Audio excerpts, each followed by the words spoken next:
Good day, everyone. So, we are the group 4, and for today, we are going to talk about the teaching and learning process.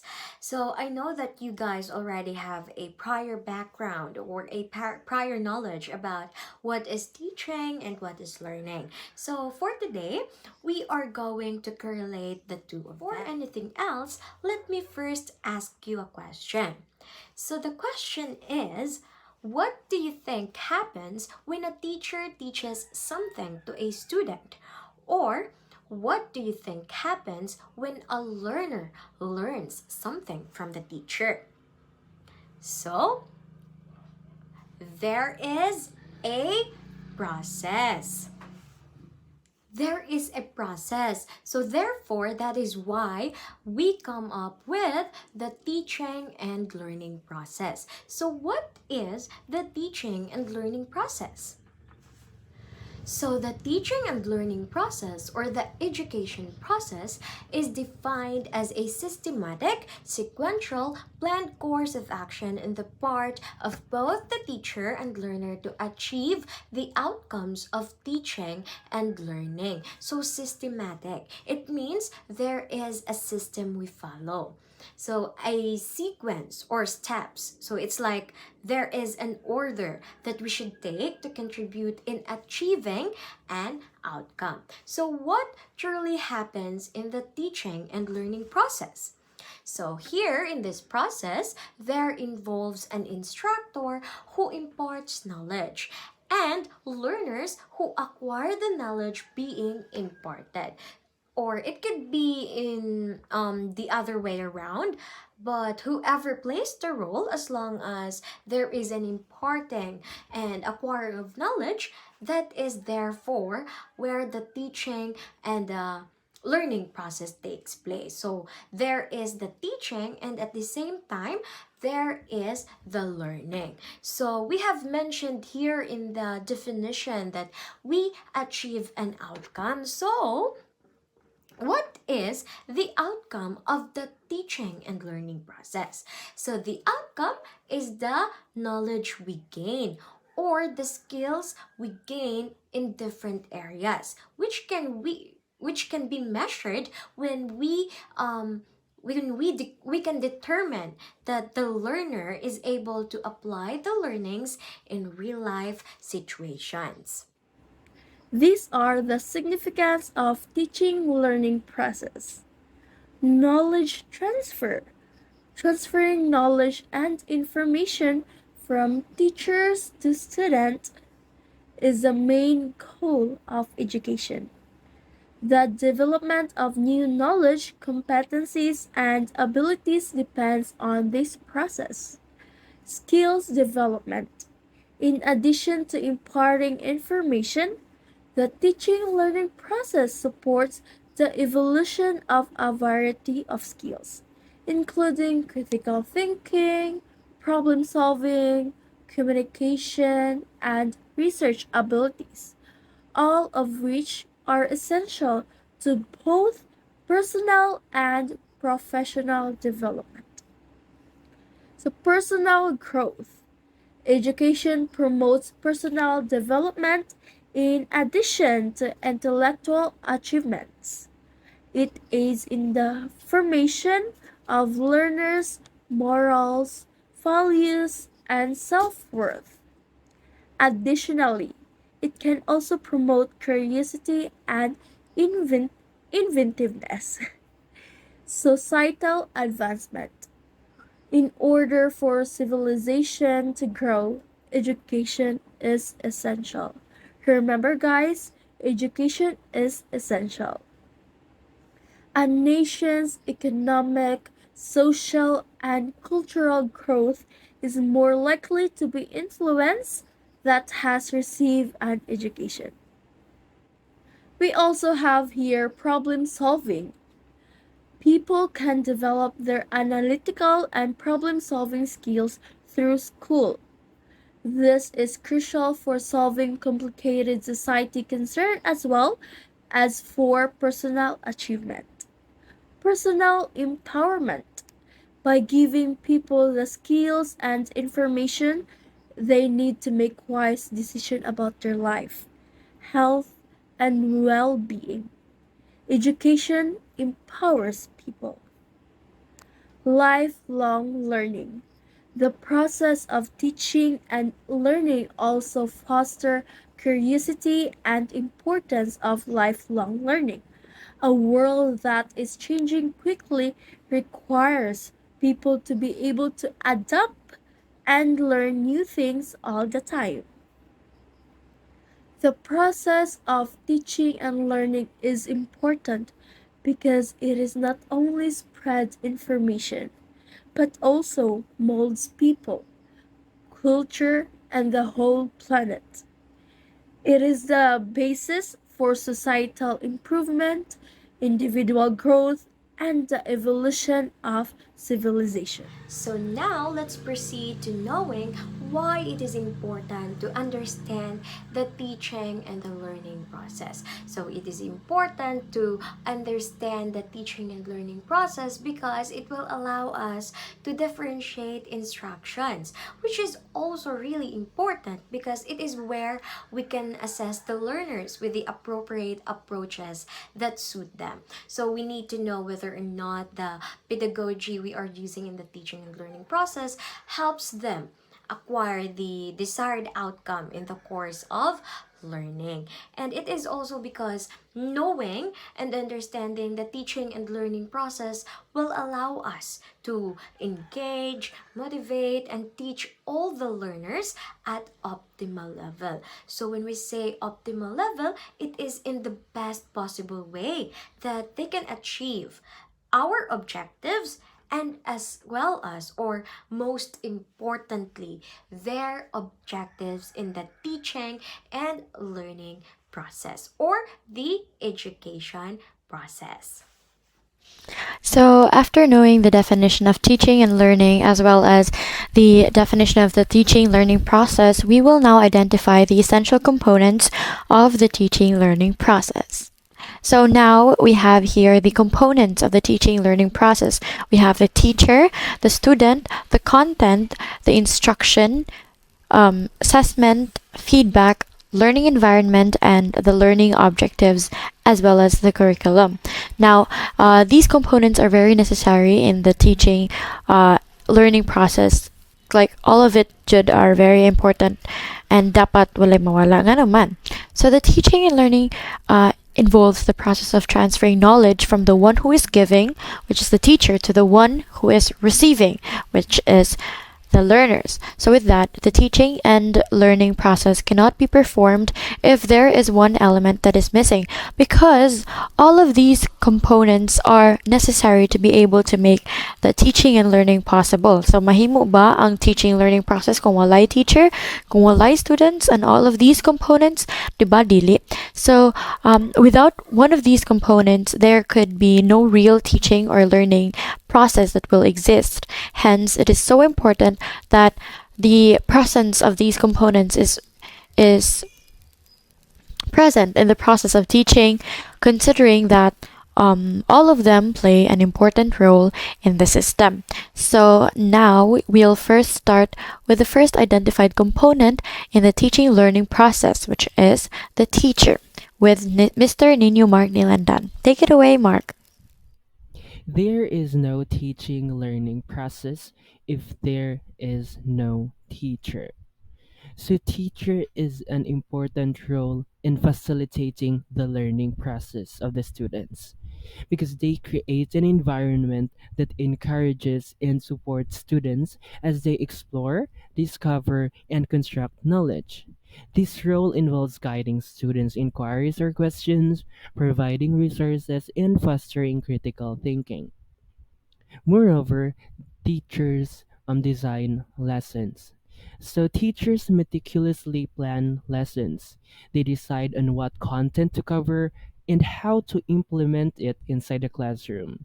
And also it includes which activities to use in order to meet the specific educational objectives. This process involves aligning curriculum with the learning goals and adapting lessons to the needs and interests of the students. Teachers also deliver instruction. So, as instructors, teachers deliver the educational content, explaining the concept, demonstrating skills, and imparting knowledge. And an effective instruction ensures that students grasp the material and can apply it. Hindmost, teachers use various assessment methods to systematically evaluate and assess the students' progress, their students' understanding and skills. So this includes quizzes, exams, projects, observations, and discussions. And assessment informs both the teachers and students about learning outcomes, guiding instructional decisions. Another essential key component of teaching learning process is the student. So student is active in learning. Students are not just passive recipients of information, but they actively engage in the learning process. And this engagement involves asking questions, seeking information, making connections, and exploring topics in depth. Diverse backgrounds and abilities. So students come from various backgrounds, another cultures, traditions, and different experiences. So they possess diverse abilities, learning styles, and levels of prior knowledge. And recognizing and respecting these differences is crucial for effective teaching and learning. So student engages with content or the content. Engaging with content means students interact with subject matter by analyzing, questioning, and applying what they have learned. So this active involvement deepens understanding and fosters critical thinking. Next, applies knowledge and skills. So learning extend just beyond memorization. So students are encouraged to apply what they have learned in order to solve real world problems, make informed decisions, and demonstrate competence in various contexts. Now, another key component of teaching learning process is the content. So the content is the subject matter and knowledge. So content refers to the body of information, facts, concepts, and principles within a specific subject area. It serves as the foundation for learning and it is organized into various topics or units. And a content includes facts, concepts, and principles. So, content encompasses a wide range of elements from basic facts and figures to more abstract concepts and overarching principles that underpin the subject area. Instruction. So, an instruction aligns with the teaching strategies and methods. Instruction encompasses the diverse techniques and approaches teachers use to convey content effectively to the students. These methods are tailored to the students' needs, preferences, and the subject matter. Lesson planning and delivery. So teachers plan lessons with specific learning goals in mind, deciding on the teaching materials, activities, and the methods that will be most effective. And an effective delivery ensures students are engaged and can comprehend with the material. And an instruction must be engaging and contains a comprehensible presentation. So, presenting content in an engaging and comprehensible manner capture the students' interests and make complex ideas understandable. So, these often involves creative and innovative teaching strategies. Now we have the assessment. So, an assessment is a systematic evaluation of learning. Assessment is a systematic process of evaluating students' understanding, skills, and progress over time. It provides valuable feedback on learning outcomes and inform instructional decisions. An assessment is a good way to measure the understanding and skills of the students. So, assessments are designed to measure how well the students have grasped the content and can apply their knowledge and skills in practical scenarios. This includes evaluating comprehension, problem solving abilities, and critical thinking. And an assessment includes quizzes, exams, and projects. Assessment methods vary, so ranging from traditional quizzes and exams to performance-based assessment, presentations, and projects. And these diverse methods provides a holistic view of student learning and cater to different learning styles and abilities of the students. Okay, thank you for that. So let us now move on to another component of the teaching learning process, which is the feedback. So the feedback here provides performance information, highlights strengths and areas for improvement, and supports reflection and improvement. So we all know that a feedback is information given to the learner about their performance relative to learning goals or outcomes. So why are feedbacks or giving feedback important to the learning process? This is because feedback helps the students figure out how they are doing so they can either continue doing what they're doing or take corrective action. Next, we have the learning environment. So, this refers to the physical, social, emotional conditions. It is inclusive and positive atmosphere and supports engagement and collaboration. So, I'm sure we already know how important the learning environment is for a student, right? I mean, look at us, Char. I believe good sa tatanan diri sa 3A kay positive rigid ato atmosphere towards each other and like I don't know about others, pero we're more on supporting each other jud dere other than competing against each other. Char. Anyway, a good learning environment is important for a student because this can motivate the students to achieve a great learning experience. So let's proceed to the next component, which is the learning objective. So this is the clear, specific learning goals. So it communicates expected outcomes, guides instruction and assessment. So a good set of learning objectives will describe the result. So this includes the knowledge, the skills or attitudes that students should have acquired within the context of the instructor's observation. So good learning objectives incorporate the SMART characteristics. So let us recall again what SMART means. It is specific, measurable, achievable or attainable, result oriented, and time bounded.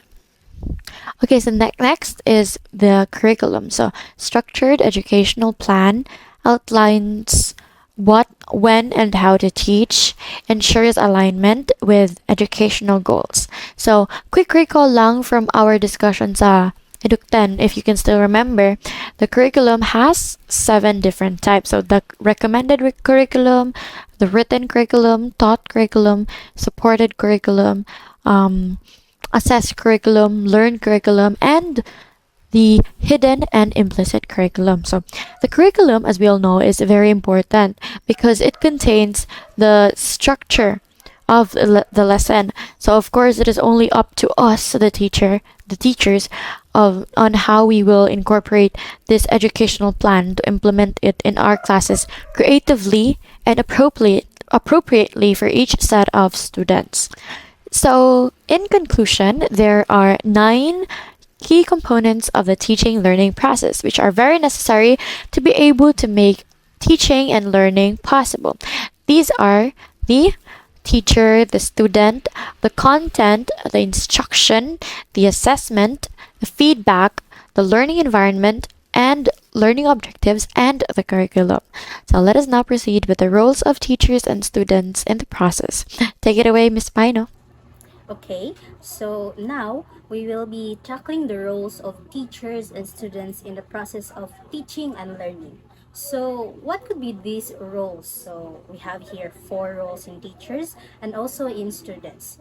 So, in teachers, first, as facilitators, the teachers encourage the full participation of students, promotes mutual understanding, and let the students have some space for creativity and innovation. Teachers, as knowledge providers, they impart the knowledge through variety of means to their students, like through books and other materials or resources that the students can gain more knowledge. As motivators, they enhance the performance of the students in all aspects of their schoolwork and helps them become goal-oriented, motivated individuals in life. And and teachers as assessors, the teachers assume this role to see how well students are performing or how well they performed. It also gives teachers an opportunity to correct the students. Next are the roles of students. So students as active participants, these type of students raise their hands and contribute to the class discussion. They seek out opportunities to ask and answer questions without being disruptive to the learning environment. And students as learners, they learn about a particular subject or how to do something. They are willing to learn and understand new things. Next is as questioners. When students become questioners, learning improves for all. The teachers get a glimpse into their prior knowledge with a topic. And the last one is as problem solvers. So students are curious, resourceful, and determined. They think critically and will adopt this in real life situation. So those are the roles of teachers and students in the process. Now, I would like you to observe these images and think what could be their relationship with each other.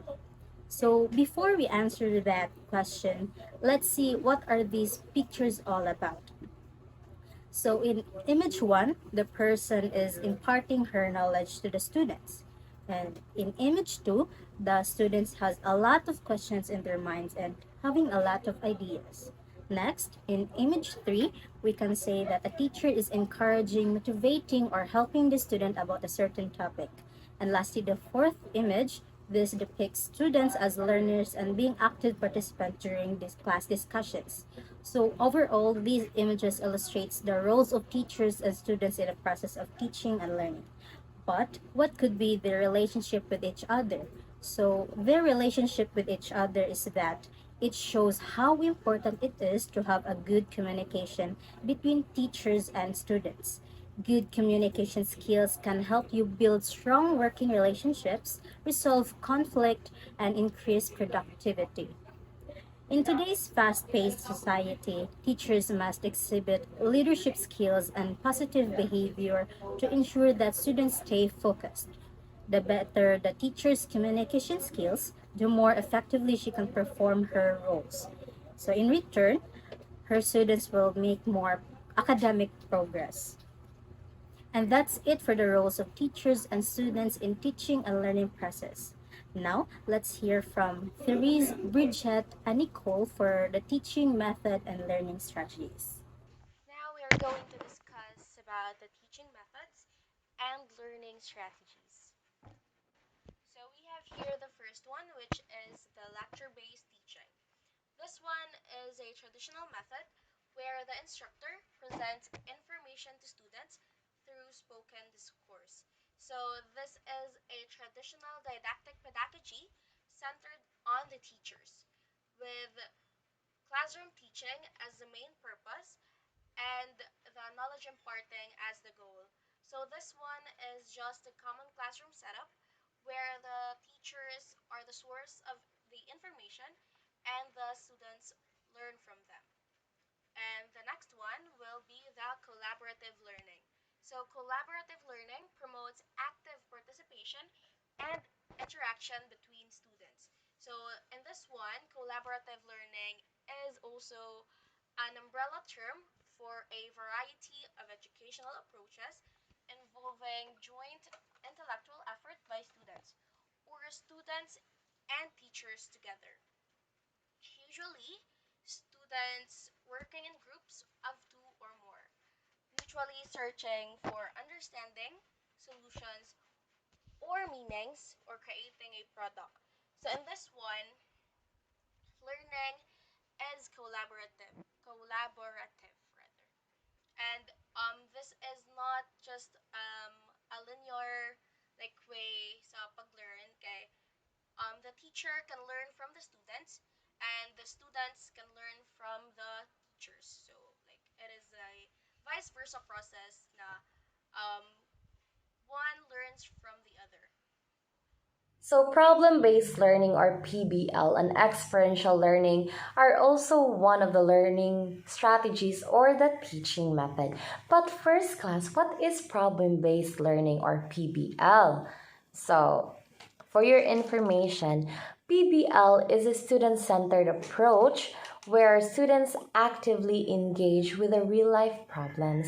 So when we say student centered approach, dili ra ni siya one way learning process wherein ang teacher ra mo responsible sa nga mo teach inside the classroom. But in this case, students or learners are also responsible for their own learning or their education.